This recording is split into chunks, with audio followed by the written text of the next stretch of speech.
Մենք հանրությանը կոնսոլիդացնելու ենք, ուժեղացնելու ենք, համախմբելու ենք։ Ահա այս ամենը, որ ես կուզենայի փոխանցել մեր հանրությանը, իսկ հիմա պատրաստ եմ պատասխանել ձեր հարցերին։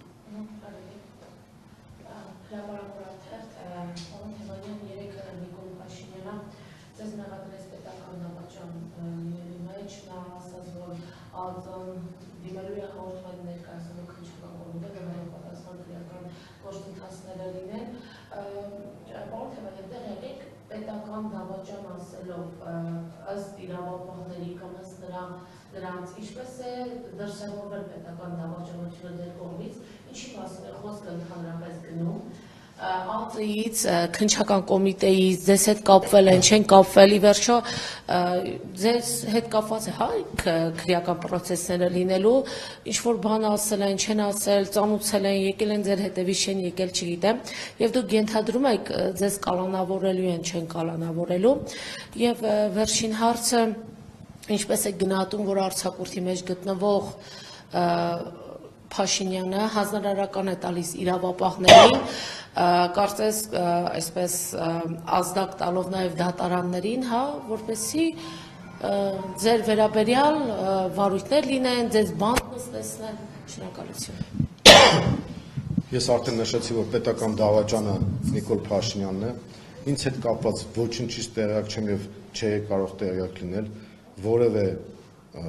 հարց այդ թեմայով չի կարող լինել։ Ինքը ապօրինություն է արել հենց հանրահավաքի ժամանակ ցույցումներ տալով, բայց դա իր պարագայում նորություն չէ, մարդը դատարանները շրջափակում էր ապօրինաբար, իդեպ դրա համար էլ է դատվելու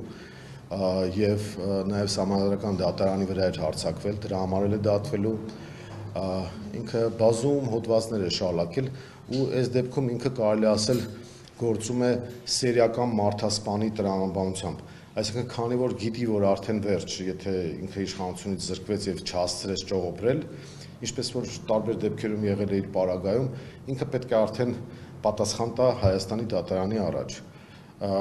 Ինձ հետ կապված ես որևէ տեղեկատվություն չունեմ, ենթադրում եմ, որ ինչ-որ պրոցեսներ սկսելու են, երևի հիմա գործը կարում են, վերակարում են, մտածում են ինչ անեն, բայց այնքան սպիտակ թելերով է լինելու այդ ամեն ինչը, որ ուղղակի մարդիկ տեսնելու են, թե ինչպիսի հանցավոր և ճղճիմ իշխանության հետ գործ ունեն, որովհետև ինչ-ինչ, բայց ինձ նման մեղադրանք ներկայացնելը ես իրեն մարդկայնորեն չեմ ներելու։ Բացի իրավաքաղաքականից ես ասեմ, որ դա ճիշտ ասած իր պարագայում հակառակ իմաստով է աշխատելու, դա յուրօրինակ օրհնություն է, որ մեր քաղաքացիները տեսնեն, թե իրականում ով է ազգային պետական շահի տիրույթում կանգնած, իսկ ով է իրական պետական դավաճանը։ Թուրքիայի արտգործնախարարը ուղիղ տեքստով բացահայտ հայտարարում է, որ պաշտպանում է այս չարիքին։ Մակրոնը գալիս է և խայտառակ միջամտություն է իրականացնում Հայաստանի ներքին կյանքին, այդ դեպքում, երբ որ նույն Ֆրանսիայի ներսում ինքը բավական ցածր վարկանիշ ունի 1 և երկրորդը դա ուղիղ միջամտություն է Հայաստանի ներքաղաքական կյանքին, որը մեր օրենսդրությամբ էլ է արգելված և նաև միջազգային պրակտիկայով ընդունված չէ, թեև այսօրվա Եվրամիության որոշ ղեկավարների վարքագիծը ցույց է տալիս, որ այդ առումով պետք չի զարմանալ, իրենք խայտառակ ձևով միջամտեցին Մոլդովայի ընտրություններին, ուզում էին միջամտել Բելարուսի ընտրություններին, Վրաստանում 2008-ին արեցին քայլեր, որով բերեցին նրան, որ Վրաստանն ու Ռուսաստանը մշտապես պրոբլեմներ ունենան և դառնան մանրադրամ, Վրաստանի այսօրվա իշխանությունները չեն վարում Սաակաշվիլու քաղաքականություն, դրա համար քննադատության են ենթարկվում Եվրամիության հետ գլոբալիստական և հակազգային իշխանությունների շրջանակների կողմից,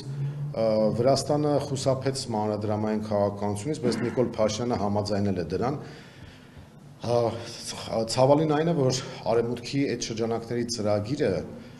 դա նշանակում է ուղիղ Թուրքիայի ազդեցության աճ Հայաստանում։ Ռազմաբազայի հեռացումից Հայաստանի դաշնակիցների զրկվելուն հաջորդած այդ գործընթացներին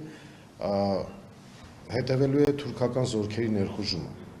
Թուրքիան ոչինչ չի խանգարել, որպեսզի ինքը մտնի Իրաք, մտնի Կիպրոս, մտնի Սիրիա, եւ հիմա ընդհանրապես մի փոքրիկ գործոն է մնացել, որ Հայաստանը չենթարկվի ասպատակության, դա ռուս-իրանական հաշվեկշռի արդյունքում է, որ մեր պետությունը դեռևս գոյություն ունի։ Շատերին թվում է, որ մակով ճանաչված Հայաստանի Հանրապետությունը ամեն դեպքում կմնա քարտեզի վրա, բայց այս իշխանության վարած քաղաքականության դեպքում մենք կարող ենք ունենալ մի վիճակ, երբ որ Հայաստանի Հանրապետությունը արժանանա Արցախի ճակատագրին։ Կարող է անունը այդպես մնա, կամ կարող է փոխեն լկտիաբար Արևմտյան Ադրբեջան դնեն, բայց Նիկոլ Փաշինյանի ծրագիրը պետք է նայել իր անձնական պրիզմայի տեսանկյունից։ Ինքը իր կաշին է ուզում փրկել, ինքը հասկանում է, գիտի թե ինչ է արել եւ գիտի թե ինչ է ուզում անել։ Հիմա մտածում է կամ ես մինչև սերիական մարդասպանի տրամաբանությամբ պետք է գնամ ու զոհաբերեմ հիմա արդեն ամբողջ Հայաստանի Հանրապետությունը, ոնց որ Արցախը զոհաբերեց, եւ փրկեմ իմ կաշին, հետո կորոշի փախնել Անկարա, Բաքու, Փարիզ կամ Կանադա, ասենք, դա արդեն երկրորդական հարց է տվյալ դեպքում, ինքը այդ ուղղությամբ է գնում, այսինքն ինքը պետական դավաճանության բեռը շալակին կատարում է քայլեր, որոնք իրեն բերելու են մի վիճակի, երբ որ պարզ չի դառնալու, թե իր ճակատագիրը ինչպիսին է լինում, բայց ինքը ուզում է փրկվի, այն ինչ որ ձեռք է բերել պահպանի, այսպես, մենք այդ պրիզմայով պետք է նայենք։